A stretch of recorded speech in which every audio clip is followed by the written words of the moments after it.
means that it's a thing that you really need and it's a thing that you can't live without. I want to know about the world.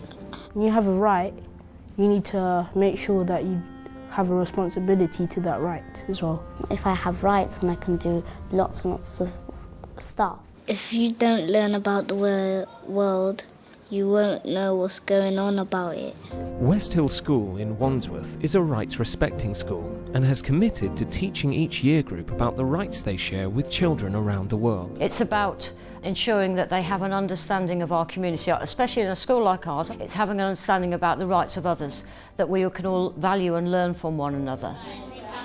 They are from Africa, Asia, Eastern Europe, England itself, and they're from a wide range of backgrounds. And they're fabulous because they come from a whole range of cultures, a whole range of communities, and they form one community here at West Hill. Use the money to build schools. Rights basically are about the rights to education, the right to a clean environment, the right to be safe, to have fun, to enjoy, to relax, and the right to fulfil their potential, so that when they come to school, every opportunity is presented to them and they're allowed to grasp that opportunity and make the best of that opportunity. It's something that we started working on about 2 years ago.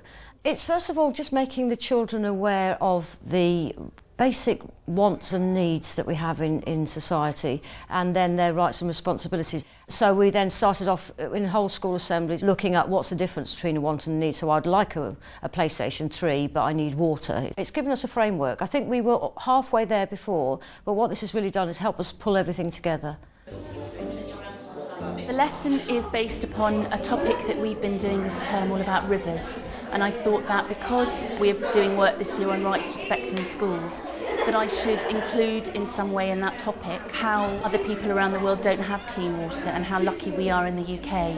Year 5, we are going to do a lesson today on water and think about global citizenship. And I wanted to get you to think about the class charter, and one of your rights that you said to me when we sat as a class was to have a drink of water and think about what might happen if you didn't drink enough water. I think it's extremely important to talk to children about it and to teach them about their rights and their responsibilities. They go hand in hand. To educate the whole person.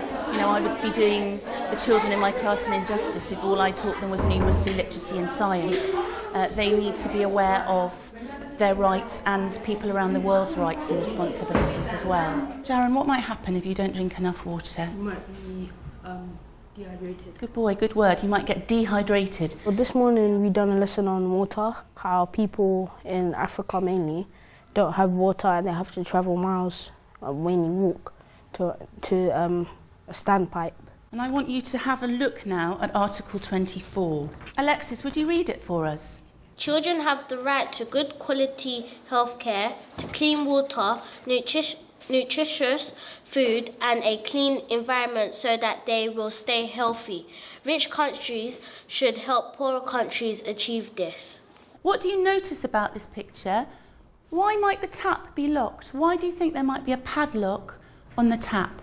Very quickly, 30 seconds, chat to the person or people next to you. They don't really get water, have water, so they don't steal it. Yeah. What did you notice about the picture? Let's have some of your ideas. Corey? I thought that there isn't enough water there, so they have to lock it to keep some for the rest of the people. They locked the tap because other people from different countries steal their water. I think that they put a padlock on it because when they send the water to them, the water just doesn't come bursting out, so they can save a little bit of water for some other people that live far away to come and collect some of it. How do you think you would feel if your water supply was limited? How do you think you'd feel if your water supply was padlocked up? Have a quick chat to the person next to you. Dizzy. Because you need to drink it and bathe in it. And if you don't drink that much, you'll dehydrate. And if it's dirty water, it will give you really bad illnesses. And if it's clean water, it'll be fine. And not many countries have that. And I'm going to ask Alexis. Harry said he'll feel stressed because there'll be no water to have when the sun's out. And it's been really hot. So I just want you to start imagining, in countries where the temperature is like this for most of the year round, how you would feel not to be able to go and get a drink of water whenever you felt like it? If it was me, I would feel pretty upset, because it's not really fair, because water is really important, because I think 80% of our body is filled up with water, and if you don't drink enough water, you might faint, be sick, or be dehydrated, and in some causes you might die really.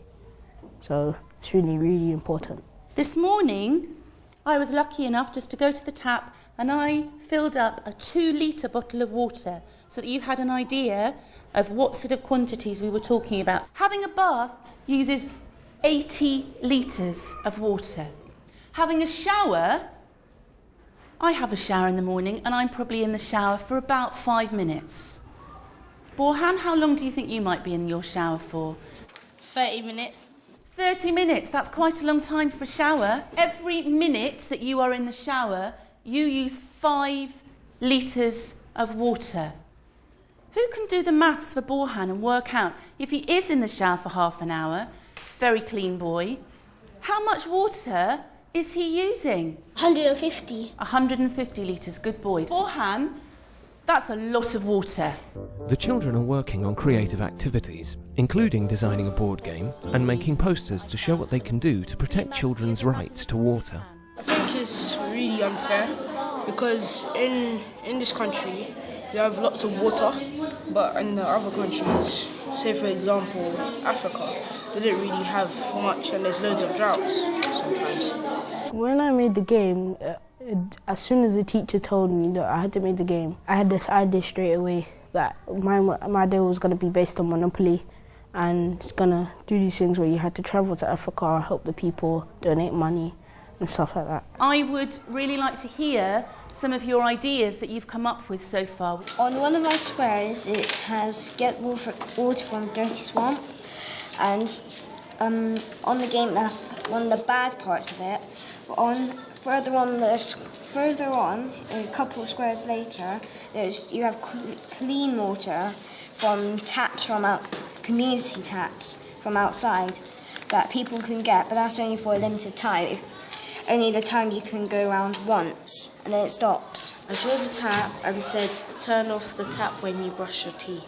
The next time you have a drink, next time you lift up your water bottle, be very thankful that it is so easy for you to have a drink of clean water. The children are very much aware that the rights that they are entitled to here in this school, in this community, in this country, are rights to share by children across the world. Whether or not they're allowed to be involved in those rights and actually engage with those rights is another matter, and they learn that as well, which is equally important. I think that it was interesting when I've heard about some things going on in lessons and some assemblies, the children were shocked that other children in the world did not have clean water. And when we've talked about things like that, there are some children who get very emotional about it, but actually we're not trying to be emotional because we're not making judgments, we're not saying one's better than the other, but we're trying to think, is anything that we can do as citizens in this school to make a difference? Here, they leave the tap on when they clean their teeth. They just leave the taps on willy-nilly. However, for these children, a glass of water means the difference between life and death. And I think emotionally they understand the needs of these children, and hopefully they understand that they can actually affect change about this. And that's what I'm trying to help them with, is to how we actually as individuals can stand up and say, this is bad, and we know it's bad, but what can we now do to make it better? So, we start small when we're talking to 3 to 11-year-olds, but at the same time, if they're starting to question and say, well, why is this happening? Why is this bad? And, is there anything I as an individual can do? Then I think that's a really good thing if we've enabled them to do that.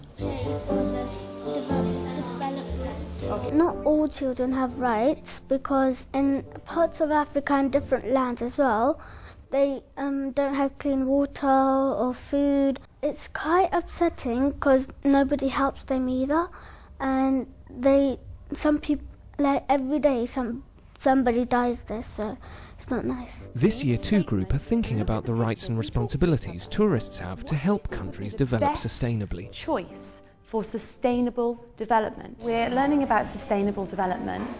The idea is for children to make choices, responsible choices, that will help the local community that they're learning about to carry on with that development and manage it on their own in the future. What would that be like for all the animals? And all the animals, when the trees are homes for the animals, when they cut them down, they will, the animals will die. Absolutely, so it wouldn't be sustainable, would it, for the environment? So now they've gone through this process of making all of these different decisions and thinking about why they're making the decisions. They're going to come up and share their choices with the rest of the class and explain the reasons why they've made those choices. Right, Nayab, would you like to tell us where you decided to get the money from for all of these brilliant developments? Get the money from the people who live there because it's better than getting it from the bank, and then when you have enough money you have to give it back to the bank because you borrowed it from them. So it's better if you collect money and see how much you have, and then if you have enough you can build like schools, buildings, hospitals. If they got a school they would learn about their rights and maybe they will get them. It's making them have a new school and they can learn. It is about empowering them as well. They are the future sort of generation that are going to be making choices for our country and for other countries, so they should feel empowered and they should feel a sense of responsibility and know that actually what they do can make changes and can make a difference. The school's rights-respecting approach has also had a positive impact on the children's behaviour.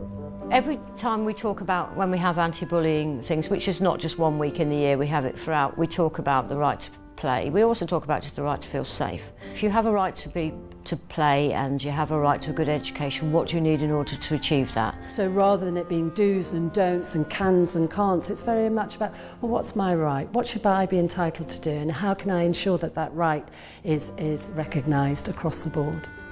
Go away!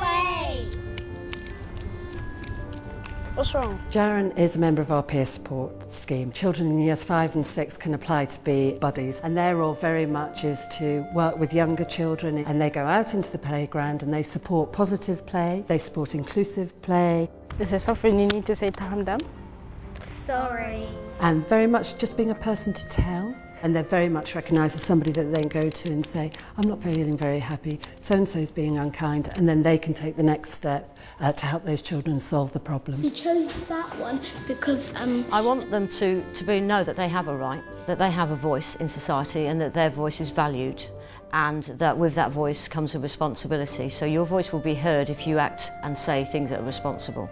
I want them to be able to make the right choices in their lives, to have a really good life. It's about really being part of the whole world and the global community, because we are a small school in the middle of Wandsworth doing rights respecting, but actually I do have this belief that they're going to make a difference to the world. It has made me think differently as a human being about some things that I want and some things that I need, and I think if I can start to learn, I'm sure children are much better at learning than I am, so hopefully they'll make a difference. If everyone had rights, then I would be kind of really happy. But I don't know why, I just feel really happy. right now the world is not fair because people in different places, they don't get their rights. So it would be nice if everyone had their rights.